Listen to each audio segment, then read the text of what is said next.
Question number 20 valid parenthesis. देखो इसमें क्या करना है, हमें कुछ पैरेंथेसिस गिवन है, ठीक है। हमें पता है कि जब भी कोई ओपन पैरेंथेसिस होता है उसका क्लोज पैरेंथेसिस होना चाहिए। अगर ये ओपन ऐसे हुआ और क्लोज कर्ली हुआ, इसका मतलब this is wrong and this one is correct, ठीक है। एग्जाम्पल लेते हैं हम लोग। मान लो कि ओपन ऐसे हुआ, कर्ली स्क्वायर, अगर क्लोज भी सेम ऑर्डर में ही हो रहा है that means this is a valid parenthesis. अगर ये ऐसे हो रहा है और यहाँ पे पहले ये आया उसके बाद में कर्ली आया, इसका मतलब this is a invalid parenthesis, ठीक है। अब देखो इसको सॉल्व कैसे करना है। तो इसको सॉल्व करने के लिए हम क्या करेंगे, स्टैक यूज़ करेंगे। ईजिएस्ट वे रहेगा स्टैक का। देखो कैसे करना है,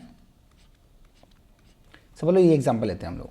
तो सबसे पहले क्या है, ओपन ब्रैकेट आया, इसको ओपन डाल देंगे। फिर क्या आया, ये भी ओपन आया, ओपन डाल दिया, फिर ओपन आया, ओपन डाल दिया। मतलब जितने भी ओपन ब्रैकेट्स आएंगे उनको वन बाय वन इस स्टैक में अपेंड करते आना है, ठीक है।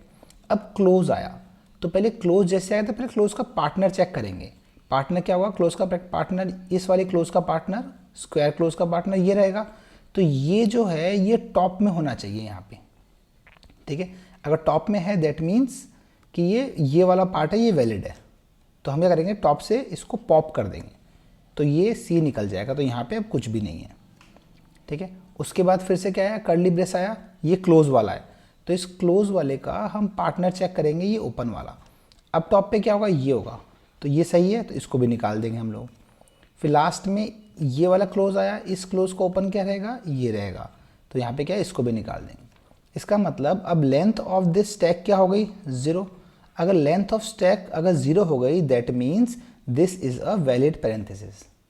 अगर इसमें से कोई भी एक बच गया, इसका मतलब क्या है कि वो इनवैलिड पैरेंथेसिस हो गया। फॉर एग्जांपल अगर हम इन दोनों को लेते हैं तो फर्स्ट क्या गया, सी गया। अब क्लोज ये वाला आया तो इसका ओपन क्या होगा, ये क्या ये ओपन इसमें है, नहीं है, तो हम कुछ पॉप नहीं करेंगे। कुछ पॉप नहीं करेंगे तो फाइनली क्या हो जाएगा, ये इसकी लेंथ 0 नहीं होगी, इसका मतलब ये फॉल्स हो जाएगा। This is not a valid parenthesis. Code देखो कैसे किया है, कोड थोड़ा सा मैंने लंबा लिखा है इसके अंदर ताकि समझने में ईजी हो, है ना।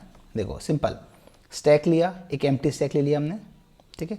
पहले चेक किया कि अगर ओपन कुछ भी हुआ, मतलब x जो है, स्ट्रिंग को s ले रहे हैं हम, अगर इसमें से कोई सा भी x हुआ तो हम सीधे से अपेंड कर देंगे। यहाँ पे तीनों अपेंड किए थे मैंने, ऐसे सिंपली अपेंड कर देंगे।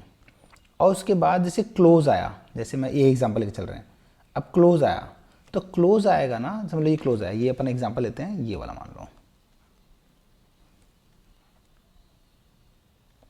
है ना, ये एग्जाम्पल चल रहा है, ठीक है। अब ये क्लोज आया तो जब क्लोज आएगा ना तो इस क्लोज का पार्टनर चेक करेंगे।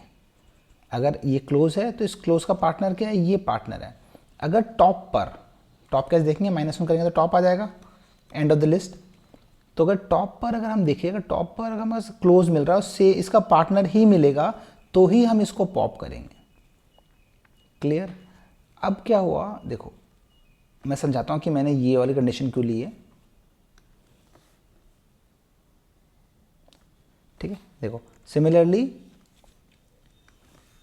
देखो, अगर हम लोग, अगर ये वाला है कर्ली ब्रेसेस है तो टॉप पर अगर इसका पार्टनर रहा, पेयर रहा तो इसको पॉप करेंगे हम लोग। और इसका भी सेम कंडीशन है, अगर टॉप पे रहा, टॉप पे अगर ये ओपन है, इसका पार्टनर रहेगा तो पॉप कर देंगे। और फाइनली क्या, सारा पॉप हो जाएगा और आपकी लेंथ क्या हो जाएगी, इसकी 0 हो जाएगी। अगर लेंथ 0 है तो हम रिटर्न ट्रू कर देंगे। अब जब इसको रन किया मैंने तो मेरे पास एरर आया, out of index, list out of index error आया मेरे पास। इसका मतलब उसको पॉप करने कुछ मिला ही नहीं। तो ऐसा भी हो सकता है ना कि मान लो कि पहला एलिमेंट ये ऐसे हो, है ना। अब पहला भी क्या है, क्लोज वाला है, तो सीधा आएगा क्लोज वाले में, यहाँ क्लोज में चेक करेगा, सीधा क्लोज चेक करेगा तो उसको देखेगा अच्छा ये चेक कर ही नहीं पाएगा कि -1 कुछ है ही नहीं इसके अंदर, तो है ना। इसलिए तो हम क्या करेंगे, अगर हमारा लिस्ट ये क्लोज पे पहुंच गया और अभी तक इसमें एक भी एलिमेंट नहीं है, इसका मतलब पहला ही क्लोज है, विच इज़ रॉन्ग। तो हम क्या करेंगे, ये क्लोज होना ही नहीं चाहिए। तो इसको रिमूव करने के लिए हमने क्या किया, लेंथ ऑफ स्टैक कम से कम 0 से ज़्यादा होनी चाहिए, एक तो उसमें एलिमेंट होना ही चाहिए। तो यहाँ पे length of stack not equal to 0 कर दिया। इसको ऐसे लिख सकते हैं हम लोग, इफ स्टैक, बस इस स्टैक मतलब कि स्टैक में कुछ वैल्यू है अभी। और अगर फाइनली कुछ not equal to, finally stack की लेंथ अगर नॉट इक्वल टू 0 आ गई, that means this is a valid parenthesis. Clear? Thank you.